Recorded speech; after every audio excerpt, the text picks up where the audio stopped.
மதுரை தென்னிந்தியாவின் மிக பழமையான நகரங்களில் ஒன்று. இந்த மதுரையின் அடையாளம் மீனாட்சியும் கள்ளழகரும்.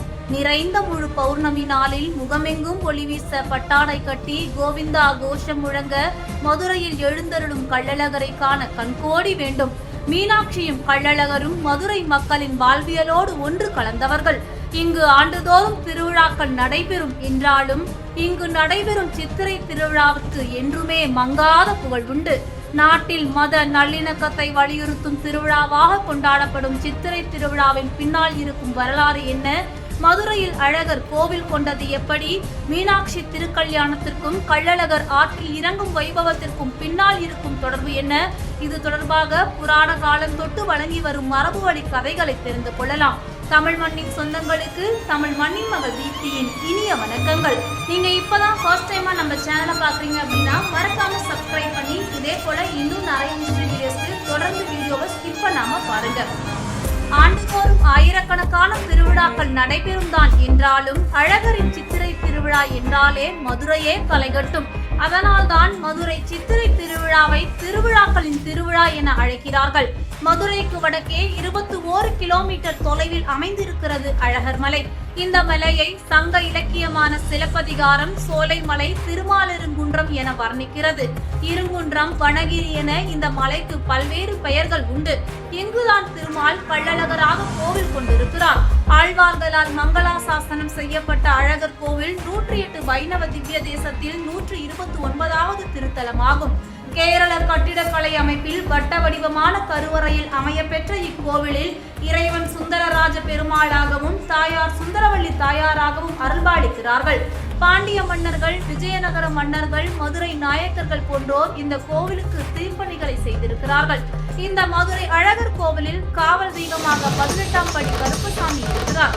மலை குன்றுகளில் வாழ்ந்த சமணர்கள் மதுரையை சுற்றிலும் இருந்த யானைமலை, கீழவளவு, நாகமலை போன்ற மலை குன்றுகளில் வாழ்ந்தது போன்று அழகர் மலை குன்றுகளிலும் வாழ்ந்திருக்கிறார்கள். இந்த அழகர் மலையில் இருந்து 2 கிலோமீட்டர் தொலைவில் பழமுதிர்ச்சோலை முருகன் கோவிலும் நூபுரகங்கை நீர்வீழ்ச்சியும் அமைந்திருக்கிறது. அழகர் மலையில் குடிகொண்டிருக்கும் வைணவ கடவுளான அழகருக்கும் சைவ கடவுளான மீனாட்சிக்கும் என்ன தொடர்பு? ஏன் ஆண்டிற்கு ஒரு முறை மட்டும் அழகர் மதுரைக்கு வருகிறார்? இது இரண்டிற்குமே புராண கதை சொல்லப்படுகிறது. முதல் புராண கதையின்படி மதுரையில் கோவில் கொண்டிருக்கும் மீனாட்சியின் சகோதரர் கள்ளழகர். மதுரையில் மீனாட்சிக்கும் சுந்தரேஸ்வரருக்கும் திருமணம் நடைபெறுகிறது. இந்த திருமணத்திற்கு சீர்கொண்டு வருகிறார் அழகர். வரும் வழியெங்கும் அழகரை பார்ப்பதற்காக பக்தர்கள் வழிநெடுகிலும் திரண்டிருக்கிறார்கள். பக்தர்களுக்கு காட்சி கொடுப்பதால் உரிய நேரத்திற்கு தங்கையின் திருமணத்தை காண முடியாமல் அழகரால் போய்விடுகிறது. இதனால் அழகர் வருவதற்குள் இங்கே மீனாட்சியின் திருமணம் நடந்து முடிந்து விடுகிறது. இதனால் கோபித்துக் கொண்ட அவர் வைகை ஆற்றில் இறங்கி குளித்துவிட்டு வண்டியூர் சென்று விடுகிறார். அன்று இரவு வண்டியூரில் தனது காதலி துலுக்க நாச்சியாரின் வீட்டில் தங்கிவிட்டு மீண்டும் அழகர் மலைக்கு திரும்பி விடுகிறார் என அந்த கதை கூறுகிறது. இரண்டாவது புராண கதையின்படி ஒரு காலத்தில் சுதபஸ் என்ற முனிவர் சிற்றாற்றின் கரையில் அமர்ந்து விஷ்ணுவை நினைத்து தவம் இருந்தார். அந்நேரத்தில் துர்வாச முனிவர் அங்கு வரவே சுதபஸ் முனிவர் அவரை கவனிக்கவில்லை. இதனால் கோபத்தின் உச்சிக்கே சென்ற துர்வாசர் மண்டுவோ பவ, அதாவது தவளையாக போய் என சாபம் விடுகிறார்.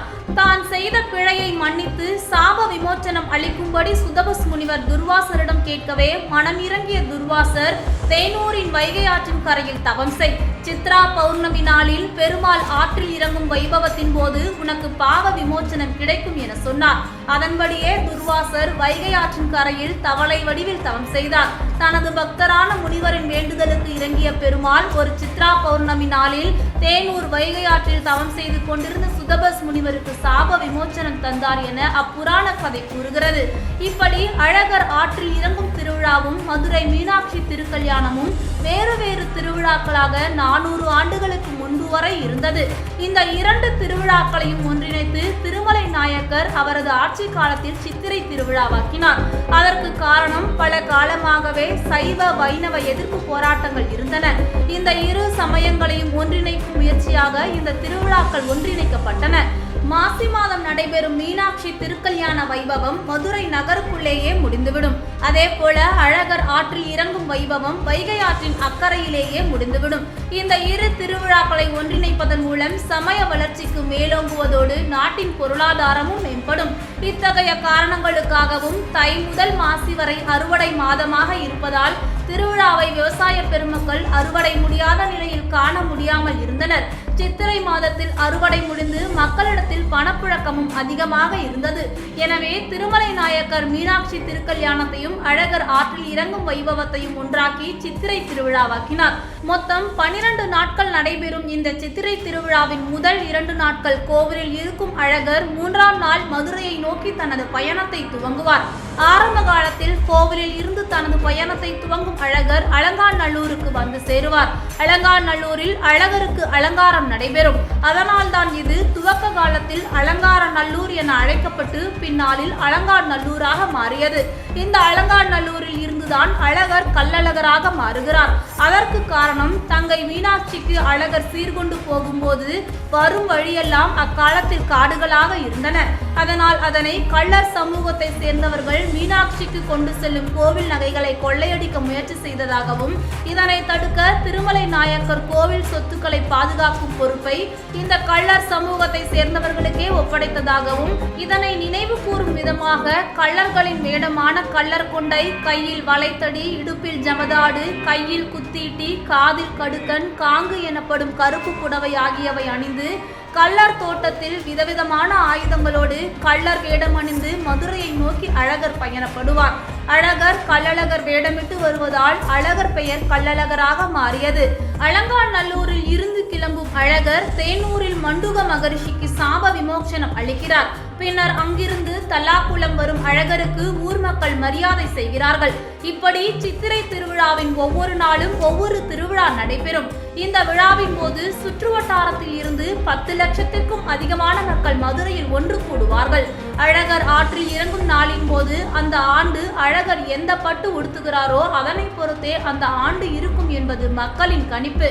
வெள்ளை பட்டுடுத்தினால் நாட்டில் அமைதி நிலவும் எனவும், மஞ்சள் பட்டுடுத்தினால் வாழ்வு செழிக்கும் எனவும், பச்சை பட்டுடுத்தினால் விவசாயம் செழிக்கும் எனவும் மக்கள் நம்புகிறார்கள். அதே போல ஒவ்வொரு ஆண்டும் அழகர் ஆற்றில் இறங்கும் வைபவத்தின் போது தவறாமல் மழை பெய்யும் வைபவமும் இன்று வரை நடைபெறும் அதிசயங்களில் ஒன்றாக இருக்கிறது. அழகர் ஆற்றில் இறங்கும் திருவிழாவின் போது மக்கள் வெள்ளத்திற்கிடையே கோவிந்தா கோவிந்தா என்ற கோஷம் விண்ணை முட்டி மதுரை தெருக்களெங்கும் எதிரொலிக்கும். எது எப்படி இருந்தாலும் மக்களின் ஒற்றுமையை மேம்படுத்தும் விதமாக இருக்கும் இந்த சித்திரை திருவிழா உண்மையிலேயே திருவிழாக்களின் திருவிழாதான். மதுரை மக்களுக்கு மட்டுமல்ல, நம் தமிழ்நாட்டு மக்களுக்கே இந்த சித்திரை திருவிழா மற்றுமொரு அடையாளமாக இருக்கிறது. இந்த வீடியோ உங்களுக்கு பிடிச்சிருந்தா மறக்காம சேனலை சப்ஸ்கிரைப் பண்ணுங்க. இதே போல இன்னும் நிறைய அப்டேட்ஸ்க்கு தொடர்ந்து இணைந்திருங்க. வீடியோஸை உங்க ஃப்ரெண்ட்ஸ்க்கும் ஷேர் பண்ணுங்க.